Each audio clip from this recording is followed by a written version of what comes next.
நாமத்துக்கு மகிமையும் ஸ்தோத்திரம் உண்டாவதாக. இந்த நேரத்துக்காக ஆண்டவரை மனப்பூர்வமாக ஸ்தோத்திரிக்கிறேன். கூடி வந்த அனைவரையும் கர்த்தராகிய இயேசு கிறிஸ்துவின் நாமத்தினாலே அன்போடு வாழ்த்தி வரவேற்கிறேன். கர்த்தர் நம்மை ஆசீர்வாதமாய் நடத்துவாராக. வேதத்திலிருந்து நாம் ஒரு வசனத்தை, 2 வசனத்தை நாம் வாசிக்க போகிறோம். கர்த்தர் ஸ்தோத்திரம். லூக்கா எழுதின சுவிசேஷம் 18ஆம் அதிகாரம் 7 வசனத்தையும் 8 வசனத்தையும் நாம் வாசிப்போம். லூக்கா 18ஆம் அதிகாரம் 7, 8 வாசிக்கலாம். அந்தபடியே தேவன் தம்மை நோக்கி இரவும் பகலும் கூப்பிடுவர்களாகிய தம்மால் தெரிந்து கொள்ளப்பட்டவர்கள் விஷயத்தில் நீடிய பொறுமையுள்ளவராய் இருந்து அவளுக்கு நியாயம் செய்யாமல் இருப்பாரோ? சீக்கிரத்திலே அவளுக்கு நியாயம் செய்வார் என்று உங்களுக்கு சொல்லுகிறேன். ஆகிலும் மனுஷகுமாரன் வரும் பொழுது பூமியிலே விசுவாசத்தை காண்பாரோ என்றார். இருந்த வண்ணமாய் தலை தாழ்த்தி நாம் ஜெபிப்போம். பரலோக பிதாவே, நல்ல ஆண்டவரே, கிருபை நிறைந்த கர்த்தாவே, நன்றியோடு உம்மை துதிக்கிறோம். இந்த திருவசனங்களை கர்த்தருடைய கரத்தில் புத்தருகிறோம். இதை ஆசீர்வதித்து தாரும். இந்த வசனத்தை கொண்டு என்னோடும் எங்களோடும் இவ்வார்த்தையை தூரத்திலே கேட்கிற கர்த்தருடைய பிள்ளைகளுக்கும் ஆண்டவர் ஆசீர்வாதத்தை நீர் கொடுக்கும்படியாக ஜெபிக்கிறோம். தொடர்ந்து பேசும், எங்களை ஆசீர்வதித்து அனுப்பும். இயேசுவின் நாமத்தில் ஜெபிக்கிறோம் நல்ல பிதாவே, ஆமென். கர்த்தர் ஸ்தோத்திரம். இந்த வாசித்த இந்த 2 வசனத்தில் ஆண்டவர் இயேசு கிறிஸ்து ஒரு காரியத்தை தம்முடைய பிள்ளைகளுக்கு அவர் சொல்லிக் கொடுப்பதற்காக அவர் செய்தார் என்பதை நாம் பார்க்கிறோம். இந்த அதிகாரத்தில் 3 விதமான ஜெபங்கள் இருக்கிறது. கர்த்தர் ஸ்தோத்திரம். அதை நான் இப்பொழுது சொல்லிக் கொண்டு போக முடியாது. ஆனால் சில காரியங்களை ஆண்டவர் இந்த ஜெபத்தை குறித்து அதிகமாக சொல்லுகிறார். நான் இந்த பிப்ரவரி மாதம் முழுவதும் ஜெபத்துக்கு அடுத்த காரியங்களையே நான் உங்களுக்கு சொல்லித்தர விரும்புகிறேன். நாம் அந்த ஜெபிக்கிற காரியத்தில் நாம் மிக கவனம் செலுத்துவோமானால் மெய்யாகவே தேவன் நமக்கு நன்மையான காரியங்களை செய்வார் என்பதை நான் சொல்ல விரும்புகிறேன். பொதுவாக எல்லாத்திலையும் சோர்ந்து போக மாட்டார்கள். நல்லா கவனித்துக் கொள்ளுங்கள். பாடல், துதி, ஆராதனை, ஊழியர் செய்தல், நன்மை செய்தல், ஒருவரை ஒருவர் பேசுதல், இவைகளில் சோர்ந்து போக மாட்டார்கள். ஆனால் எதுல சோர்ந்து போவார்கள் என்று சொன்னால், தேவனை நோக்கி ஜெபிக்கிற காரியத்திலே மனுஷன் சோர்ந்து போவான் என்பதை ஆண்டவர் அறிந்தபடினாலே ஆண்டவர் அதுக்கு உந்துதலாக சொல்லுகிறார். நீங்கள் ஜெபத்தில் சோர்ந்து போகாமல் ஜெபிக்க வேண்டும் என்பதற்காக ஆண்டவர் ஒரு ஓமையை சொன்னார் என்பதை நாம் அங்கே பார்க்கிறோம். கர்த்தர் ஸ்தோத்திரம். பல காரியங்களிலே மனுஷன் சோர்ந்து போகிறார். கர்த்தர் ஸ்தோத்திரம். ஆனால் நாம் இங்கே சோர்ந்து போகாமல் ஜெபிப்பதற்காக இங்க சொல்லப்பட்டிருக்கிறது. 1 தெசலோனிக்கர் 5ஆம் அதிகாரம் 17ஆம் வசனத்தை வாசிக்கும்படி கேட்கிறேன். 1 தெசலோனிக்கர் 5:17. 1 தெசலோனிக்கர் 5:17. இடைவிடாமல் ஜெபம் பண்ணுங்கள். கர்த்தர் ஸ்தோத்திரம். கவனிங்கள். இடைவிடாமல் ஜெபம் பண்ணுங்கள். சங்கீதம் 51:10-17. சங்கீதம் 51:10-17. சுத்த இருதயத்தை என்னில் சிருஷ்டியும். ஆண்டவருக்கு முன்பாக அந்த சங்கீதக்காரன் ஜெபிப்பதற்கு சொல்லுகிறான். சுத்த இருதயத்தை என்னில் என்ன செய்யும்? சிருஷ்டியும். அப்படி ஜெபம் பண்ணாதான் நீர் கேட்பீர் அப்படின்றதுக்காக சுத்த இருதயத்தோடு ஜெபிக்க அவன் விரும்புகிறான். 17 வசனம். இந்த ஜெபத்துல தேவனுக்கு ஏற்கும் பலிகள் நம்முடைய மனசுல நொறுங்கு உண்டு, அதாவது கண் கலங்கி மனசுல வேதனைப்பட்டு மனசுல சஞ்சலத்தோடு ஒரு காரியத்தை நாம் நோக்கி பார்த்து ஜெபிப்போமானால் அப்பேற்பட்ட இருதயத்தில் வருகிற விண்ணப்பத்துக்கு பரலோகம் தம்முடைய காரியத்தை செய்கிறதாக இருக்கிறது. கர்த்தர் ஸ்தோத்திரம். வேதத்திலே விழித்திருந்து ஜெபம் பண்ணுங்கள் அப்படின்னு சொல்றாங்க. அப்படின்னா என்ன அர்த்தம்னா, நம்ம ஜெபம் பண்ண வந்திருக்கும் போது நம்ம ஜெபிக்க விடாதபடிக்கு வேறொரு பக்கம் நம்முடைய சிந்தனை செயல்பாட திருப்பும். கர்த்தர் ஸ்தோத்திரம். அப்போ அது விழிப்பு இல்லை. என்ன வேற எங்க பக்கமா திரும்பப்படுது. இப்ப நாம் தேவ வசனத்தை கேட்கிறோம், இதை கேட்க விடாமல் முடிய மட்டும் தடைகிட்டு இருக்கிறதுக்கு சில சத்துரு வேலை செய்வோம். கர்த்தர் சோதரம் அல்லது எதிர்த்து அங்க எங்க போக சொல்லுவோம், என்னத்தையாவது ஒண்ண செய்ய சொல்லுவோம். கர்த்தர் சோதரம் நாம் அதுக்கு இடம் கொடுக்காதபடிக்கு நாம் காரியங்களை செய்ய முன் வர வேண்டும். கர்த்தர் சோதரம் நாம் மெய்யாகவே நம்முடைய தேவனாகிய ஆண்டவர் மகிமையான காரியங்களை அவர் செய்வதற்கு உண்மை உள்ள கர்த்தரா இருக்கிறார். இங்கே ஒரு சம்பவம் இருக்கிறது. இந்த சம்பவத்தை நான் ரொம்ப விளக்கவில்லை, ஆனா நான் சொல்ல போறேன் என்னன்னா, கவனிங்க, நீ சொல்ல போற வார்த்தை, அந்த இரவும் பகலும் கூப்பிடுகிற கம்மல் தெரிந்து கொள்ளப்பட்ட விஷயத்தில் நீடிய பொறுமை உள்ளதா இருந்து அவளுக்கு என்ன செய்வார்னா நியாயம் செய்வார். நல்ல கவனிங்க, இரவு பகலா ஜெபம் பண்றையா, இன்னும் ஒண்ணு நடக்கல அப்படிங்கிற எண்ணம் உங்க மனசுல இருக்கலாம். கர்த்தர் சொல்றார், சில ஜெபங்களுக்கு உடனே கர்த்தர் பதில் தருவார், சில ஜெபங்களுக்கு கொஞ்ச நாள் கழிச்சு தருவார். ஆனா இரவும் பகலும் ஜெபம் பண்ணுகிறோம் அப்படின்னு சொல்லுகிற காரியத்துல மனுஷன் சோர்ந்து போவோம். நல்ல கவனிங்க, சில ஆட்கள் 5 வருஷம் 10 வருஷம் ஒரு காரியத்துக்காக ஜெபம் பண்ணிருப்பாங்க, காரியம் செய்யாது, நடக்காது. கர்த்தர் சோதரம் நடக்கவே நடக்காது சில வேளையில. ஆனா அது நடக்கும். நான் சொல்றேன், சகரியா என்கிற மனுஷன் புதிய ஏற்பாட்டுல ஒரு ஆள் இருக்கார். நல்ல மனுஷன். அந்த மனுஷன் கர்த்தருடைய ஊழியத்தை செய்கிறான். அவன் அந்த நியாயப்பிரமாணத்தின்படி குற்றம் சாட்டப்படாதபடி நியாயப்படி கை கொண்டு நீதி நிறைவேற்றி பக்தி உள்ளவனா இருந்து கணவன் மனைவி நல்ல மனுஷன் அவங்க ஜெபம் பண்றாங்க. ஜெபம் பண்ணி ரொம்ப வருஷமாக குழந்தைக்காக ஜெபம் பண்ணாங்க. ஆனா ஆண்டவர் குழந்தைய கொடுக்கல. எப்ப கொடுத்தாருன்னா, என்ன கவனிங்க, எப்ப கொடுத்தாருன்னா காலம் நிறைவேறி இயேசு கிறிஸ்து வர போறார். இப்ப அவர் ஜெபம் பண்ணவன கொடுத்திருந்தா அவன் மேல ஒரு திட்டம் இருக்கு. யாருக்கு மேல? யோவான் மேல திட்டம் இருக்கு. என்ன திட்டம்? இயேசு கிறிஸ்துவுக்கு வழியை ஆயத்தம் பண்ணணும், வனாந்தரத்தை கூப்பிட்டு சத்தம் படணும். இதெல்லாம் நிறைவேறுவதற்கு அவன் எவ்வளவு ஜெபம் பண்ணாலும் கர்த்தர் கொடுக்கல. ஆனா கொடுக்க திட்டமிட்டார். அவன் நியமித்த அவன் விரும்பின நேரத்தில் கொடுக்கல. தேவன் நினைத்திருந்த, தேவன் நிறைவேறுதலுக்காக காத்திருந்த, பிதாவுடைய சித்த நிறைவேற காத்திருந்த அந்த வேளையில அவன் விரும்பாட்டாலும் எதிர்பார்க்காட்டாலும் கர்த்தர் என்ன செய்தாரு? கொடுத்தாருன்னு சொல்லி பார்க்கிறோம். கர்த்தர் சோதரம். இப்ப நான் சொல்ல போறேன் என்னன்னா, இரவும் பகலும் கூப்பிடுகிற கர்த்தருடைய பிள்ளைகளுக்கு ஆண்டவர் நியாயம் செய்வார்.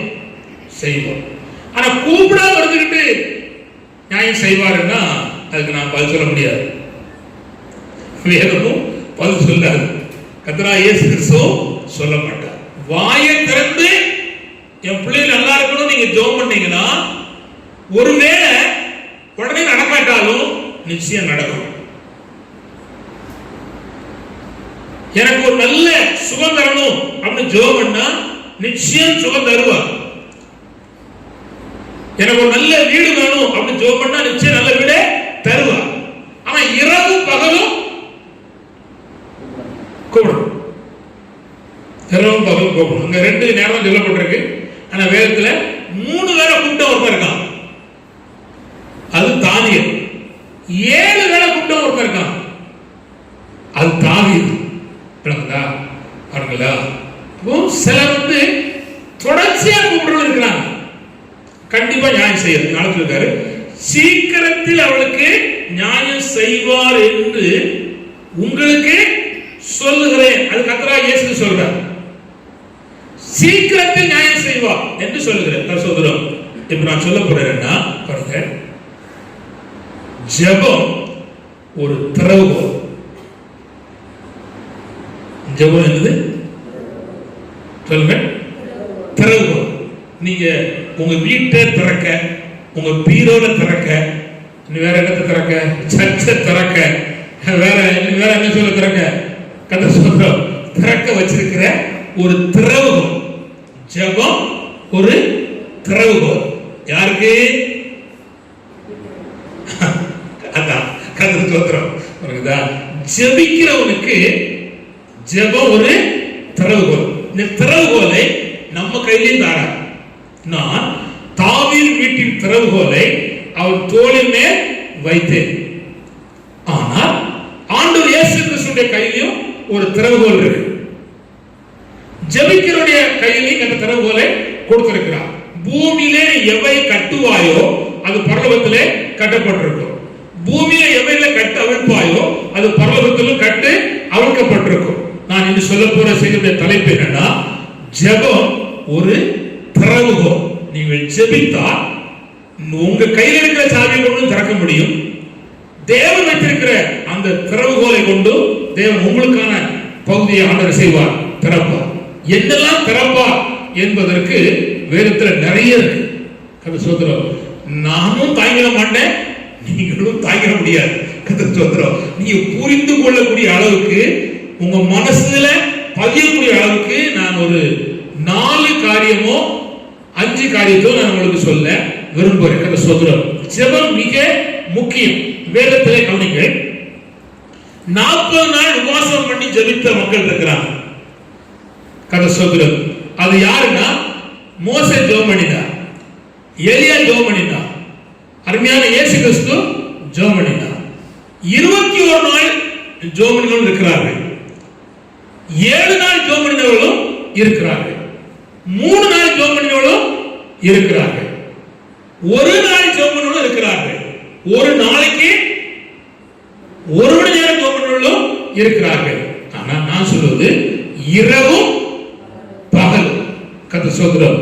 கூப்பிட்ட கர்த்தருடைய பிள்ளைகளுக்கு தேவன் மகா மகிமையான காரியத்தை அவர் செய்திருக்கிறார். கர்த்தர் ஸ்தோத்திரம். தலைக்கோணிகள் நான் உற்சாகப்படுத்தும்படி சில காரியத்தை சொல்ல விரும்புகிறேன். எஸ்தர் காலத்தில் ஒரு இருள் சூழ்ந்த சூழ்நிலை, ஒரு சமுதாயத்தை ஒன்றுமில்லாமல் மாற்றிவிட வேண்டும் என்று ராஜாவும் அன்னைக்கு இருந்த மந்திரியாய் காணப்பட்ட மனுஷனும் சொல்லி சட்டத்தை ஏற்றி எங்கு பார்த்தாலும் அஞ்சல்காரர்களை அனுப்பி ஒரு நாளை நியமித்து அந்த ஜனத்தின் சமுதாயத்தையும் முற்றிலும் அழித்து விட வேண்டும் என்கிற திட்டம். திட்டத்தின் நடுவில் எங்க பார்த்தாலும் மனசுல காயங்கள், கலக்கங்கள், வேதனைகள், ஆங்காங்கே கூக்குரல்கள், பிரச்சனைகள் தாண்டவமாடி கொண்டிருக்கிறது. அப்பொழுது புத்தி உள்ள மொர்தெகாயும், புத்தி உள்ள எஸ்தரும், புத்தி உள்ள யூதர்களும் ஆங்காங்கே அரண்மனைக்கு உள்ளே ஜெபம், வெளியே ஜெபம், ஆங்காங்கே எங்கெல்லாம் இருக்கிறார்களோ அங்கெல்லாம் ஜெபித்தார்கள். ஜெபம் பரலோகத்தை நோக்கி போய்கிட்டே இருக்கிறது. தூபமாக, துதியாக, ஆராதனையாக மேல போய்கிட்டே இருக்கிறது. மேல போனா பரலோகம் சும்மா இருக்காது. கர்த்தர் ஸ்தோத்திரம். மேல போறதுக்கு பரலோகம் சீக்கிரமா உடனாக முடிவெடுக்கும் என்று வேதத்திலே நாம் பார்க்கிறோம். அதாவது அப்போஸ்தலர்களுடைய 10ஆம் அதிகாரத்தில் ஒருவன் இருக்கிறான். அவன் பேர் கொர்நேலியு. அவன் தான தர்மம் பண்ணுகிறவன், தேவனுக்கு பயந்தவன், அவன் ஜெபிக்கிறவன். அவன் ஜெபமும் தான தர்மமும் பரலோகத்தை எட்டிவிட்டது. உடனே கர்த்தர் அவனுக்கு, அவன் குடும்பத்துக்கு நன்மை செய்யும்படியாக தேவன் பேதுருவிடத்தில் பேசினார். கர்த்தர் ஸ்தோத்திரம்.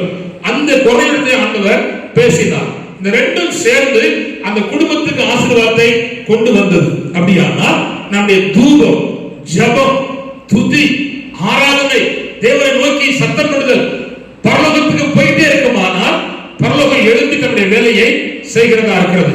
அருமையான தம்பி, உன்னுடைய எதிர்காலம் பிரகாசமா இருப்பதற்கு, உன்னுடைய எதிர்காலம் ஆசீர்வாதமா இருப்பதற்கு, நீ அசைக்கப்படாத ஒரு மேன்மை உள்ள கனத்துக்குரிய மனுஷனாய் வாழ்வதற்கு, உன் இருதயத்தில் இருக்கிற எண்ணிருக்கிற எண்ணங்கள் கர்த்தரால் கைகூடி வருவதற்கு, நான் சொல்லும் வார்த்தையை நீ மனதிலே கொண்டு உன் காரியத்தின் கூடாக, உன்னுடைய படிப்பின் நடுவிலே, உன்னுடைய கல்லூரியின் வாழ்க்கையின் நடுவிலே நீ ஆண்டவரிடத்தில் உன்னுடைய காரியத்தை சொல்லி கர்த்தரை நோக்கி பார்ப்பேயானால், அல்லது வேலை செய்து கொண்டிருக்கிற உங்களுடைய வாழ்க்கையிலே உங்களுக்கு இருக்கிற சூழ்நிலை நடுவிலையும் கர்த்தரை நோக்கி நீங்கள் சொல்லக்கூடுமானால், நான் சொல்வது பரலோகம் உங்களுக்காக இறங்கி செயல்படும் என்பதற்கு வேதத்தில் எத்தனையோ காரியங்களை சொல்லக்கூடும். கர்த்தர் ஸ்தோத்திரம். எஸ்தர் தொடர்ந்து ஜெபித்தால் தொடர்ச்சியான வாழ்வை கர்த்தர் கட்டளையிட்டார். மொர்தெகாய் தொடர்ந்து ஜெபித்தார், உயர்வான வாழ்க்கையை கட்டளையிட்டார். யூதர்கள் தொடர்ந்து ஜெபித்தார்கள், விடுதலையான வாழ்க்கையை ஆண்டவர் கட்டளையிட்டார் என்று நாம் பார்க்கிறோம். இன்று ஜெபிக்கிற உங்களுக்கும் கர்த்தர் உயர்வான வாழ்வு, விடுதலையான வாழ்வு, மேன்மையான காரியத்தை கர்த்தர் செய்வதற்கு உண்மை உள்ள கர்த்தரா இருக்கிறார். கர்த்தர் ஸ்தோத்திரம். ஹல்லேலூயா.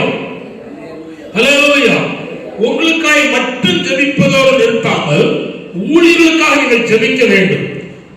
அதுபோல ஆவிக்குரிய ஜனங்களுக்காக நீங்கள் ஜெபிக்க வேண்டும்.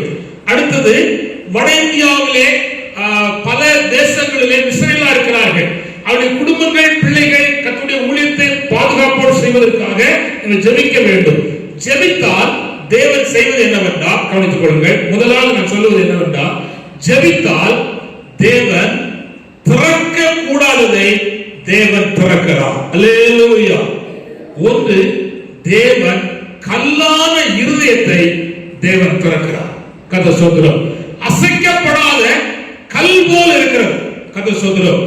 என்ன சொன்னாலும் அசைய மாட்டாங்க. கர்த்தர் ஸ்தோத்திரம். ஆனால் நீங்கள் ஜெபித்தால் பரலோகத்தின் தேவன் அவருடைய இருதயமான கல்லை ஆண்டவர் அகற்றி, அவருடைய மன கடினத்தை மாற்றி, முரட்டானத்தை மாற்றி, அவனுக்குள் சதையான இதயத்தை தேவன் தருவதற்கும், கீழ்ப்படியில் உள்ள இதயத்தை கொடுப்பதற்கும் தேவனாய கர்த்தர் ஜெபிக்கிற மக்களுக்காக தேவன் இருதயங்களை திறக்கிறார். நான் சொல்வதை கவனிங்கள். உங்களுடைய வாழ்க்கையில இந்த ஆளுக்காக, இந்த நபருக்காக ஜெபித்து சோர்ந்து போனால் சோர்ந்து போக வேண்டாம். தொடர்ந்து நீங்கள் ஜெபம் பண்ணுங்கள். இருதயத்தின் கடினத்தை ஆண்டவர் மாற்றி திறக்கிற தேவன் உங்கள் முன்பாக அவர் நின்று கொண்டிருக்கிறார். உங்களோடு கூட கர்த்தர் இருக்கிறார். இதுக்கு முன்னால வேதாகமங்களிலே ஜெபித்திருக்கிற கர்த்தருடைய பிள்ளைகளுக்கு என் ஆண்டவர் கரம் கொடுத்து அவள் யாருக்காக ஜெபித்தார்களோ அந்த காரியங்களில் பரலோகத்தின் தேவன் திறந்து கொடுத்திருக்கிறார். ரஷ்யா என்கிற தேசம் இருக்கிறது. நீங்க எல்லாரும் அட்லஸ்ல பாத்தீங்கன்னா தெரியும். அந்த ரஷ்யாவிலே அவர்கள் இரும்பு திரை நாடு. கர்த்தர் சொல்கிறார், ஒரு சுவிசேஷம் கூட உள்ள போக முடியாது, ஒரு கைப்பறி கொண்டு போக முடியாது. அப்படி அவங்க கொண்டு போனா உடனே பிடிச்சி அவனை செயலில் அடைத்து விடுவார்கள், அடித்து கொண்டு விடுவார்கள். இதெல்லாம் ரத்த சாட்சியாக பல மறித்திருக்கிறார்கள். நீண்ட ஆண்டு காலம் ஜெபித்தார்கள், ஜெபித்துக் கொண்டே இருந்தார்கள், அழுது கொண்டே இருந்தார்கள். கர்த்தர் இரும்பு திரை நாடாகிய ரஷ்யாவை கர்த்தர் ஆங்காங்கே கர்த்தர் தொட்டார். அவைகள் இப்பொழுது முற்றிலும் மாற்றப்பட்டு, கவனித்துக் கொள்ளுங்கள், உலகம் எங்கும், கவனித்துக் கொள்ளுங்கள், இந்த வார்த்தை கவனிங்கள், உலகம் எங்கும் செல்வதற்கு வேதாகம் அச்சிடுகிற இடம் எங்க இருக்குன்னா ரஷ்யாவில் தான் இருக்கு. அது யார் வாழ்ந்த இடம்னா, கவனிங்கள், கர்த்தர் சொல்கிறார், ஏற்கனவே அதாவது அந்த கம்யூனிஸ்ட் கொள்கையை ஆரம்பிச்ச அவருடைய வீட்டுல தான் இன்னைக்கு வேதாகமத்தினுடைய அச்சி இடுகிற இடமாய் கர்த்தர் மாற்றி இருக்கிறார். கவனிங்கள், திறக்கவே முடியாது, உள்ள வரவே முடியாது என்று பலரை கொண்டு குவித்த ரஷ்யாவை திறந்த தேவன் உங்களோடு இருக்கிறார். அல்லேலூயா, அல்லேலூயா. நான் சொல்ல கவனித்துக் கொள்ளுங்கள். திறக்க முடியாத இருதயங்களை திறக்கிறார். சொல்கிறோம். நான் அதுக்கு 2 வசனத்தை சொல்ல விரும்புகிறேன். எசேக்கியேல் 11ஆம் அதிகாரம் 19ஆம் வசனம். கர்த்தர் சொல்கிறோம், கவனிங்கள், மட்டும் வாசிங்கள். எசேக்கியேல் 11:19. எசேக்கியேல் 11:19.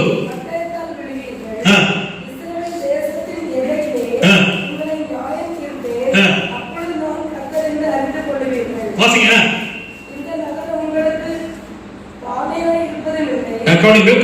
கல்லான இருதயத்தை தேவன் மாற்றி சபையான இருதயத்தை கர்த்தர் என்ன செய்றார்னா கொடுக்கிறார். கர்த்தர் சொல்றார், அல்லேலூயா. இப்ப இந்த அநீதி உள்ள நியாயாதிபதி தேவனுக்கு பயப்படாதவர், மனுஷனை மதியாதவர், யாருக்கு இறங்காதவர், அவன் இருதயத்தை தேவன் திறக்க வச்சார். அல்லேலூயா, அல்லேலூயா. இந்த அம்மா அடிக்கடி வந்து என்னை அலட்டுது, அவளுக்கு நியாயம் செய்து ஆகணும் அப்படிங்கிற நிலைமையை அவன் இருதயத்துல தேவன் திறக்க வைத்தார்.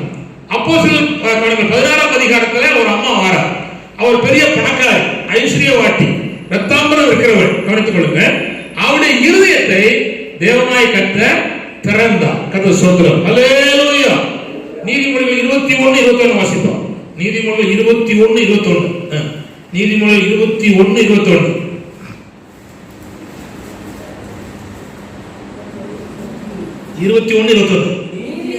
அதுதான்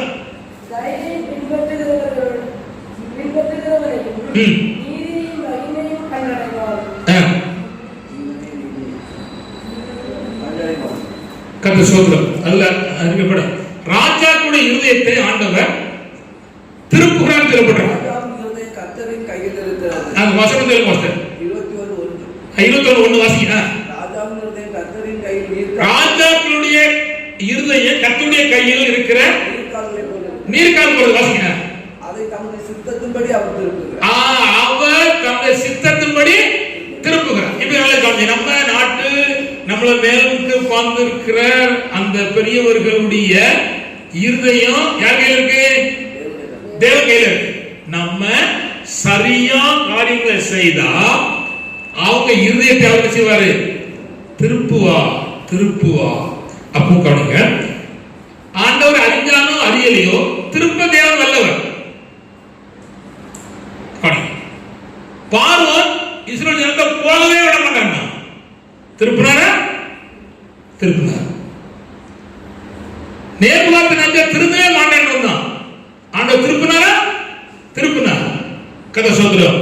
புதிய ஏற்பாட்டில் எத்தனையோ ராஜாக்களை தேவன் திருப்பினார். அப்படின்னா மேல் மக்கள் முதல் கீழ் மக்கள் வரையிலும் தேவன் இருதயத்தை என்ன செய்கிறார்? திருப்புகிறார். கவனிங்கள். யாக்கோபை கொலை செய்வேன் என்று கத்தியை தீட்டி வைத்த ஏசாவுடைய இருதயத்தை ஆதியாகமம் 32ஆம் அதிகாரத்தில் திருப்பி தம்பிய கை கூப்பி வணங்கி கை பிடிச்சு ஒன்னொரு முத்தமிட்டு அழும்படி ஏசாவுடைய இருதயத்தை கத்தர் செய்தாரு, திருப்பினார். பட்டை எடுத்த கை அரவணைக்கு கையாக திருப்பினது யாக்கோபுடைய ஜெபம். ராம் முழுவதும் போராடினார்.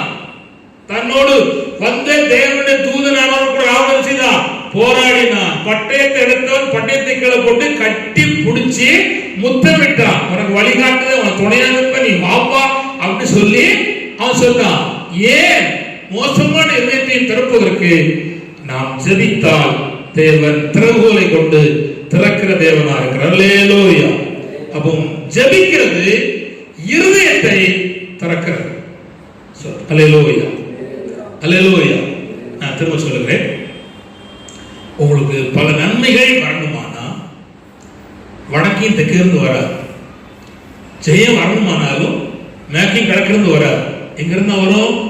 மேலிருந்து வரும். இப்போ உங்களுக்கு உதவி செய்கிற ஆட்களை கத்த தரணுமானா, ஒத்தாசைக்கு கத்துற ஆட்கள் தரணுமானா, இருதயத்தை திருப்புகிற தேவனுக்கு முன்பாக இரவு பகலும் ஜெபித்தால் தேவன் உதவி செய்கிற ஆட்களை, ஒத்தாசைப்படுகிற ஆட்களை, உங்களுக்கு முன்பாக இருந்து தேவனுடைய காரியத்தை கேட்கிற மக்களை அவர் திருப்பி கொண்டு வருவதற்கு அவர் வல்லவர். அல்லேலூயா. வல்லவர். அல்லேலூயா. ஆனா இரவும் பகலும் தேவனுக்கு முன்பாக ஜெபிக்கிற கர்த்தருடைய பிள்ளைகளுக்கு பரலோகத்தின் தேவன் தன்னுடைய திறவுகோலாகிய ஜெபத்தை ஆண்டவர் திறக்கிறார். சொல்கிறோம். இரண்டாவது தேவன் எதை திறக்கிறார் என்று சொன்னால் கவனிங்கள், வானத்தை திறக்கிறார். ஜெபிக்கிறவர்களுக்கு என்ன திறக்கிறார்? வானத்தை திறக்கிறார். வாசிக்க போறோம். லூக்கா 3ஆம் அதிகாரம் 21, 23 வாசிப்போம். லூக்கா 3, 21, 23. ஜனங்கள் எல்லாரும் ஞானஸ்தானம் பெற்றபோது இயேசுவும் ஞானஸ்தானம் பெற்று ஜெபம் பண்ணுகையில் வானம் திறக்கப்பட்டது. வானம் திறக்கப்பட்டது. எப்பொழுது? ஞானஸ்தானம் பெற்று ஜெபம் பண்ணின போது. அது முக்கியம். வாசிங்க. இயேசுவும் ஞானஸ்தானம் பெற்று ஜெபம் பண்ணுகையில். ஜெபம் பண்ணுகையில். குட். ஞானஸ்தானம் பெற்றா வானம் திறக்கும் உண்மை. ஆனா அதே நேரத்தில் என்ன செய்யணும்? ஜெபம் பண்ணணும். தமிழ்மா பாருங்க. சில ஞானஸ்தானம் பெற்றாச்சு, ஆனா என்ன திறக்கல? அன்னை திறந்துச்சு. ஞானஸ்தானம் பெற்ற போது பரிச்சை ஞானஸ்தானம் பெற்றல திறந்துச்சு. ஆனா இப்ப அடப்பட்டு போச்சு. ஏன்? தொடர்ந்து ஜெபம் பண்ணல. அப்பா ஜெபம் பண்ணுவா, அம்மா ஜெபம் பண்ணுவா, அப்படிதான் போயிட்டு இருக்கு. அப்பா அம்மா ஜெபம் பண்ணுவது அவளுக்காக. ஆனா நீ என்ன செய்யணும்? ஜெபம் பண்ணணும். ஆனா வேதம் சொல்கிறது இயேசுனால மற்றவெல்லாம் அதாவது ஞானஸ்தானம் பெற்றாங்க. இயேசுனால ஞானஸ்தானம் பெற்று ஜெபம் பண்ணின போது வானம் திறக்கப்பட்டது. அப்போ கவனிங்கள், ஜெபம் ஒரு திறவுகோல். என்ன செய்ய? இரண்டாவது வானத்தை திறக்கும். வானத்திலிருந்து பலவிதமான ஆசீர்வாதம் இருக்கு. ஃபர்ஸ்ட் சொல்றேன், வானத்திலிருந்து தேவ தூதர்கள் எனக்காக உங்களுக்காக இறங்குவார்கள். அல்லேலூயா. நல்ல கவனிங்கள். வேதத்திலே இது சிறியவரில் ஒருவனுக்கு எதையும் அற்பமா எண்ணாதீர்கள். ஏனென்றால் இவருடைய தூதனானவர் எப்பொழுதும் பிதாவின் சமூகத்தை செய்கிறாரு, தரிசிக்கிறார். அப்படின்னா ஜெபிக்கிற மக்களுக்காக தேவ தூதனை கர்த்தர் வானத்தை திறந்து என்ன செய்கிறார்? அனுப்புகிறார். இப்ப கவனிங்க, வேதத்திலே ஒரு மனுஷனுக்கு விரோதமாக திரளான ஜனங்கள் கூடி வந்துருவாங்க. கூடி வந்தா இவன் போய் கவனிங்க, இவன் போய் யுத்தம் செய்து தன் நாட்டை காப்பாற்ற முடியாது. அவன் சொல்லுதான், கற்பம் தரிக்கப்பட்டிருக்கிறது, பிள்ளை பேருடைய நாள் நிச்சயப்பட்டிருக்கு, நியமிக்கப்பட்டிருக்கிறது. ஆனால் பிள்ளை பெறுவதற்கு உள்ள ஜீவன் இருக்கு, ஆனா ஜீவனை பிறப்பிக்க பலன் இல்லை அப்படின்னு சொல்லி எசேக்கியா ராஜா தேவனுக்கு முன்பாக சத்தப்படுதான். தேவன் ஒரு தூதன் அனுப்பினார், ஒரே தூதன் நைட்டோடு அந்த ராணுவங்களை முற்றிலும் ஒண்ணு விடாம க்ளோஸ் பண்ணிட்டார். எப்படி நடந்துச்சு? பிரச்சனையே பார்த்துட்டு இருந்தா இவ்வளவு பிரச்சனை இருக்கு, பார்த்துதான் பிரச்சனையா தெரியும். பிரச்சனை மாறுவதற்கு வழி தெரியுது. என்ன செய்ய தெரியுது? ஜோம் பண்ணுவோம். இப்ப கவனிங்க, இப்ப நமக்கு அந்த மாதிரி நாட்டு பிரச்சனை இல்லை, நம்ம கடன் இருக்கு. என்ன இருக்கு? அங்க கடன், இங்க கடன், இங்க கடன், இங்க கடன், மேல மட்டும் கடன் இல்லை. சுத்தி சுத்தி கடன். பயப்படாத. கடனை திரும்ப வழி வச்சிருக்கிறார். என்ன செய்யணும்? கடன்கார வாரம் அது சொல்லு, உட்கார்ந்து வீட்டை கூட்டிட்டு ஜெபம் பண்ணு சொல்லிட்டு, ஜெபம் பண்ணா கடன் இருக்கிற வழியை கத்த செய்யலாம். நான் கேட்கிறேன், உங்க மனதார எனக்கு இவ்வளவு கடன் இருக்கு, இப்படி எல்லாம் நெருக்கடி இருக்கு, அங்க நெருக்கடி, இங்க நெருக்கடி, சூழ்நிலை நெருக்கடி எல்லாம் இருக்கு, என்ன செய்வது அப்படின்னு சொன்னா நீங்க ஜெபம் பண்ணினா அந்த கடன் தீர்ப்பதற்கு தேவன் ஒரு திறங்கோலை வச்சு ஒரு வாசலை திறக்கிறார். அல்லேலூயா, அல்லேலூயா. நிச்சயம் திறக்கிறார். நீங்க கடன் இல்லாத ஒரு வாழ்வை வாழ தேவன் உதவி செய்வார். கர்த்தர் ஸ்தோத்திரம். அல்லேலூயா. அப்போ கவனிங்க, ஜெபித்தால் கர்த்தர் எதை திறக்கிறார்? வானத்தை. இந்த வானத்திலிருந்து வருகிற 3 ஆசீர்வாதங்கள் இருக்கு. நல்ல கவனிங்க, வானம் திறந்து வருகிற 3 ஆசீர்வாதம். கவனிங்க, ஒன்று கவனிங்க, ஆவிக்குரிய ஆசீர்வாதம். ஆவிக்குரிய ஆசீர்வாதம் அது என்னவென்றால், ஆவிக்குரிய பரிசுத்த ஆவியாகிய மழை நம்மே பொழிபடி செய்கிறார். 2, எழுத்தின்படியான மழையை கட்ட தருகிறார். எழுத்தின்படியான மழை தருகிறார். எளிய காலத்துல 3 வருஷம் 6 மாசம் மழையே இல்லை தேசத்துல. அவன் ஜெபித்த போது, ஜெபித்த அந்த தினமே 3 வருஷம் வெண்கலம் போல் இருந்த இந்த வானம், இந்த பூமி அத்தனை மாற்றம் அடைந்து தேவன் தேசத்திலே பெரிய மழையை கட்டளையிட்டார். அப்படி ஒரு மழையை இஸ்ரவேல் சரித்திரத்திலே பார்க்க முடியாது. கர்த்தர் ஸ்தோத்திரம்.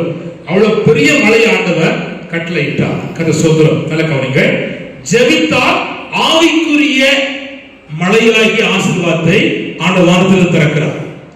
2, எழுத்தின் வழியான ஆசீர்வாதம் இருக்கிறார். 3வது நல்ல கவனிங்க, ஜெபித்தால் தேவ மகிமை, தேவ அக்கினி இறங்கும். 2 நாளாகமும் 7ஆம் அதிகாரம் 1-2 வசனத்தை வாசிப்போம். 2 நாளாகமும் 7ஆம் அதிகாரம் 1-2 சீக்கிரம். சாலமோன் ஜெபம் பண்ணி முடிக்கிற போது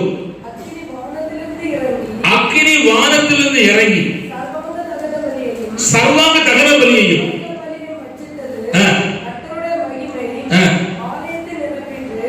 கர்த்தர் ஸ்தோத்திரம். கவனித்துக் கொள்ளுங்கள், அக்கினியும் மகிமையும் இறங்கி ஆலயத்தை செஞ்சிட்டு நிரப்பிட்டு சொல்லி நாம் பார்க்கிறோம். கர்த்தர் ஸ்தோத்திரம். கவனிங்க, பிதா கிரியை செய்கிறார், கர்த்தராகிய இயேசு கிறிஸ்து கிரியை செய்கிறார், தேவனுடைய வசனமும் கிரியை செய்கிறது, தேவ தூதர்கள் கிரியை செய்கிறார்கள். இத்தனை செயல்பாடுகள் கர்த்தர் வானத்தை திறந்து ஆசீர்வாதத்தை கொடுக்கிறார். யாருக்குன்னா இரவும் பகலும் ஜெபிக்கிற கர்த்தருடைய பிள்ளைகளுக்கு தேவன் வானத்தை திறக்கிறார். நான் முதலா சொன்னேன், தேவன் இருதயத்தை திறக்கிறார் ஜெபிக்கிறவர்களுக்கு. இரண்டாவதாக கர்த்தர் வானத்தை திறக்கிறார். நல்ல கவனிச்சாங்க. இதுவும் அல்லாமல் பனி தருகிறார். என்ன தருகிறார்? சொல்லுங்க. பனி. ரெண்டு வகையில பனி இருக்கு. ஒண்ணு ஒரு பனி காணிக்காங்க, விஷப்பனி. ஆனா இன்னொரு பனி அந்த பழங்களை பக்குவப்படுத்தும். என்னது? இப்போ சபையில விசுவாசிகள் முரட்டாட்டமா இருக்கான், ஒரே சட்டக்காரனா இருக்காங்களே, அந்த முரட்டாட்டம் மாறி சாந்தமும் அமைதியுள்ள ஆவியா மாறணும்னா என்ன செய்யணும்? ஜெபம் பண்ணணும். அந்த பணி என்ன செய்யும்? இறங்கி பக்குவப்படுத்தும். அழகுதா? நம்ம பிரதர் நீங்க நல்லா இருக்கணும், சண்டைகள்லாம் போடாங்கன்னு சொன்னா நம்ம சண்டை போட மாட்டோம். ஆனா அங்க போய் சண்டை போடுவோம். நம்ம ஜெபம் பண்ணோம்னா அந்த கனி என்ன செய்யறார்? ஆண்டவர் தருகிறார். அதை சொல்றோம். அது நான் உங்களுக்கு எங்க இருக்குன்னு யோசனையா இருக்கு, பார்த்து காமிச்சிருக்கேன். கதை சொல்றோம். ஆதியாகமம்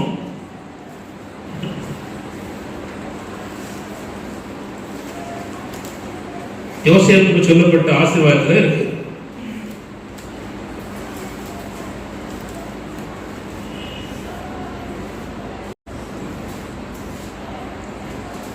நாற்பத்தி 49ஆம் அதிகாரம்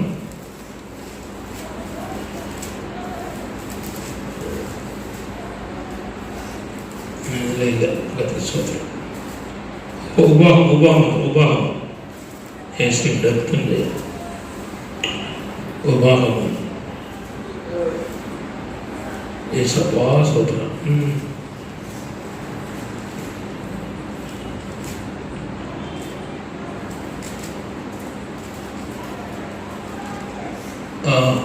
முப்பத்தி 3ஆம் அதிகாரம் 14-15 பக்குவப்படுத்தும் அருமையான கனிகளினாலும் சந்திரன் பக்குவப்படுத்தும் அருமையான பலன்களினாலும் ஆதி பர்வதங்களில் உண்டாகும்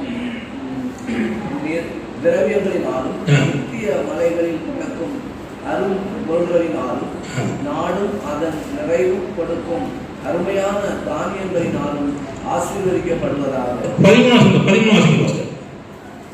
13 யோசேப்பை குறித்து கர்த்தரால் அவருடைய தேசம் ஆசீர்வதிக்கப்படுவதாக. அது வானத்தின் செல்வத்தினால் பனியினாலும் ஆழத்தில் நீரூற்றுகளினாலும். பனியினால் அந்த வார்த்தை முக்கியம். கதை சொல்றோம். தேவனாகிய ஆண்டவர் அந்த அருமையான கனிகளை கர்த்தர் செய்கிறார், பக்குவப்படுத்துகிறார். அதை சொல்றோம். நாம் புரிந்து கொள்ள வேண்டும்.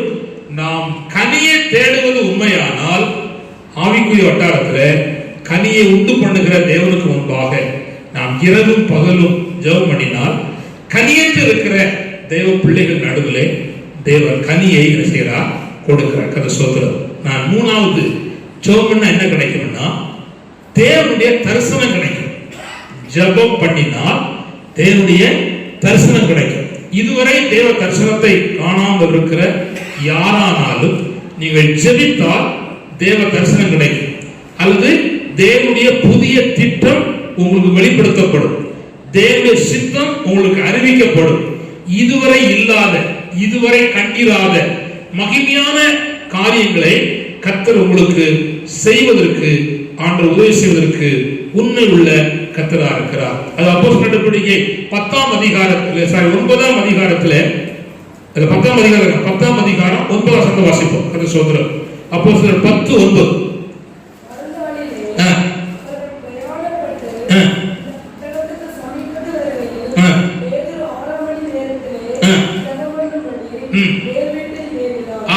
ஜெபம் பண்ணும்படி மேல் வீட்டில் ஏறினா பசி இருக்கு.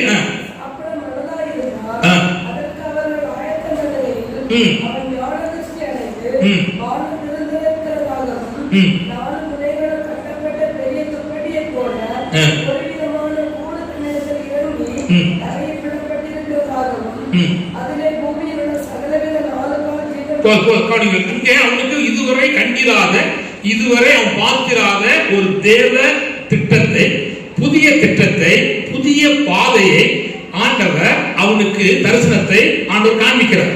எப்பொழுது? பசியோடு ஜெபம் பண்றான். பசி வயிற்று பிளருது, ஜெபம் பண்ணிட்டு இருக்கான். தேவன் அந்த நேரத்துல கரெக்டா அவனுக்கு காமிச்சார். கதை சோதரர் கவனிங்க. ஜெபம் என்ன செய்யணும்?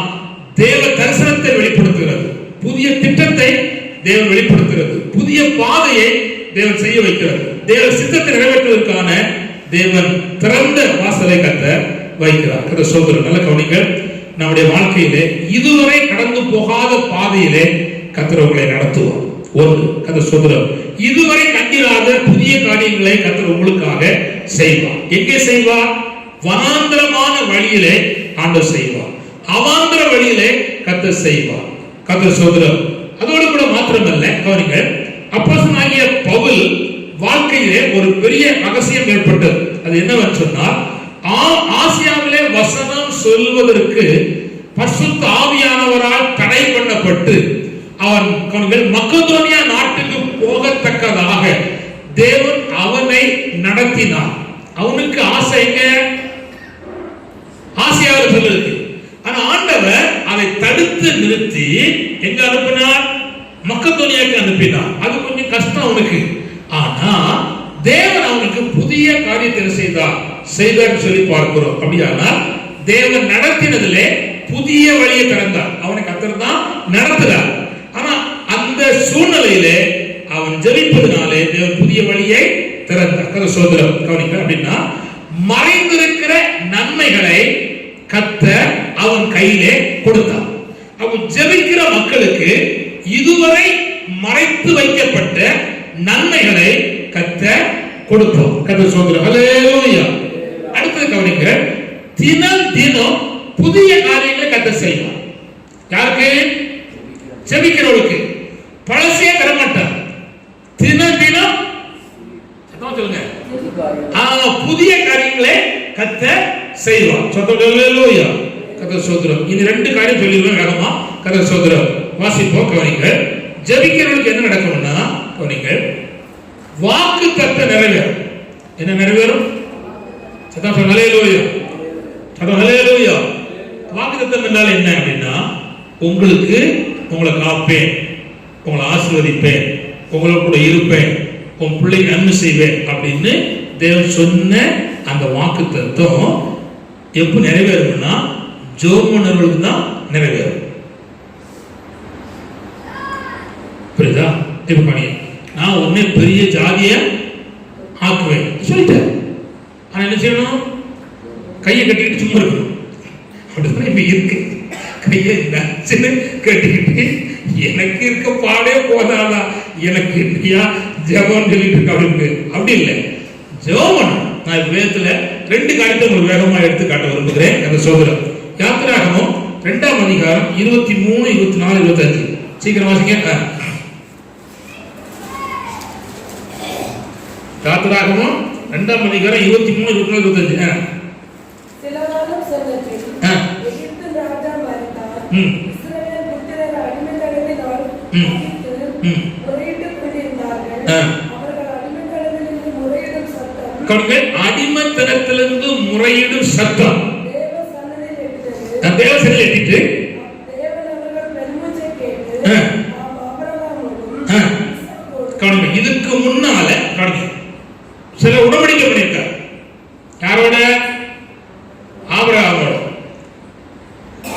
ஈசாக்கோட, யாக்கோபோட. அது நிறைவேறணும்னா நம்ம தேவனுக்கு கூப்பிடணும். இப்ப நான் தேடுங்க, பிதாவாகிய தெய்வம் இயேசு கிறிஸ்துவோடு உடன்படிக்கை பண்ணியிருக்காரு. என்ன பண்ணியிருக்காரு? ஆறு நாமத்தை நம்பி வருகிறவனை நான் கைவிட மாட்டேன் அப்படின்னு சொல்லியிருக்காரு. யாரோட? அவர் இருக்காரு. ஏன் என் கையில தந்த ஆத்துமாக்களை நீ விட்டு கூடாது தோண்டி போயிருக்காரு. அப்ப நிறைவேறணுமானா நம்ம என்ன செய்யணும்? ஜெபம். சரி, இப்ப காணுங்க, இத்தனை ஆண்டு காலம் நிறைவேற்றப்படாத இருக்கிற கம்மியமா காணுங்க, இத்தனை ஆண்டு காலம் நிறைவேற்றப்படாமல் இருக்க அந்த வாக்குத்தத்தம் நிறைவேறுச்சு. இப்ப திரும்ப காணுங்க, எகிப்துக்கு இஸ்ரவேல் ஜனங்கள் யாக்கோபுடைய குடும்பம் 75 பேர் உள்ள வந்தாங்க. ஆனா 73 பேர் வரும், 72 பேர் வரும், 75 பேர் வரும். அது பிறகு இப்போ கணக்கு பார்க்காண்டா கவனிச்சாங்க. 70 பேருக்கு மேல வந்தாங்க. ஆனா போகும்போது அப்படி சொல்லிவிடாது. பல லட்சமா 6 லட்சம் புருஷன் மட்டும், அதாவது யுத்தம் செய்கிற புருஷர்கள் மட்டும் 6 லட்சம் பேர். மீதி பெண்கள், சின்ன பிள்ளைகள், பெரியவர்கள், வயசானவர்கள், பாட்டிமார் எல்லாம் இருக்காங்க. ஏறக்குறைய 60 லட்சத்துக்கு மேல போறாங்க. இவ்வளவு பெரிய பெருக்கு எப்படி வந்துச்சு? ஆபிரகாம் ஜெபித்தார், ஈசாக்கு ஜெபித்தார், யாக்கோபு ஜெபித்தார். அதோட அவங்க 70 பேரும் வந்துட்டாங்க. ஆபிரகாம் ஜெபித்தா ஒரு பையன் கொடுத்தார், ஈசாக்கு ஜெபித்தா 2 பையன் கொடுத்தார், யாக்கோபு ஜெபித்தா 12 பையன் கொடுத்தார். இவ்வளவுதான். ஆனா இஸ்ரவேல் ஜனங்கள் ஆங்காங்கே உட்கார்ந்து முறையிட்ட போதோ மல்கி பெருக்கம் பண்ணிட்டாரு. எப்பேற்பட்ட காலத்துல? பெருக கூடாது என்று சட்டம் போட்ட காலத்துல கர்த்தர் பெருக்கப்படினார். ஹல்லேலூயா. அப்ப வாக்குத்தத்தம் நிறைவேறுவது பெருக்க அடையாளத்துல உள்ள வரணுமானா நம்ம என்ன செய்ய வேண்டியிருக்கு? ஜெபிக்க வேண்டியிருக்கு. அந்த சொல்ற ஹல்லேலூயா. அப்படியானால் வாக்குத்தத்தம் நிறைவேறுவதற்காக தேவன் திறக்கிறார் என்பதை நாம் பார்க்கிறோம். ஹல்லேலூயா, ஹல்லேலூயா. 2 சாமுவேல் 7ஆம் அதிகாரம் 29ஆம் வசனத்தை வாசிப்போம். கர்த்தர் ஸ்தோத்திரம். சீக்கிரம். ஹல்லேலூயா. ஒண்ணு சொல்லியிருக்கேன். 2 சாமுவேல் 7:29.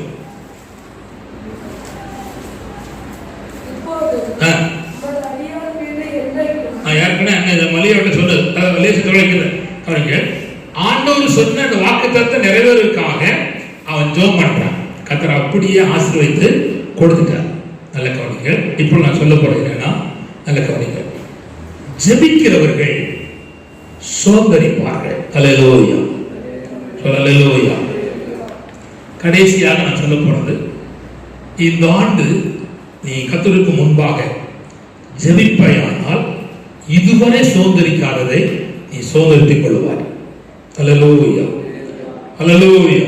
என்ன நன்மையானாலும் பரலோகத்தின் தேவன் தருவதற்கு அவர் ஆயத்தமா இருக்கிறார்.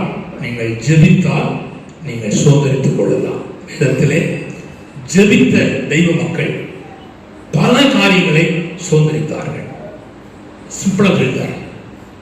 இடத்தை சோதரித்தாங்க,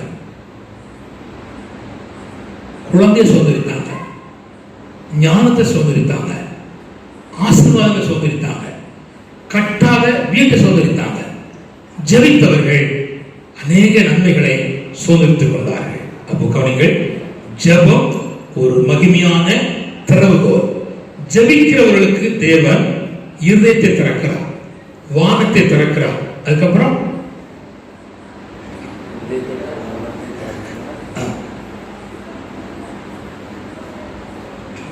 தேவ தரிசனத்தை கொடுக்கும்படி திறக்கிறார்.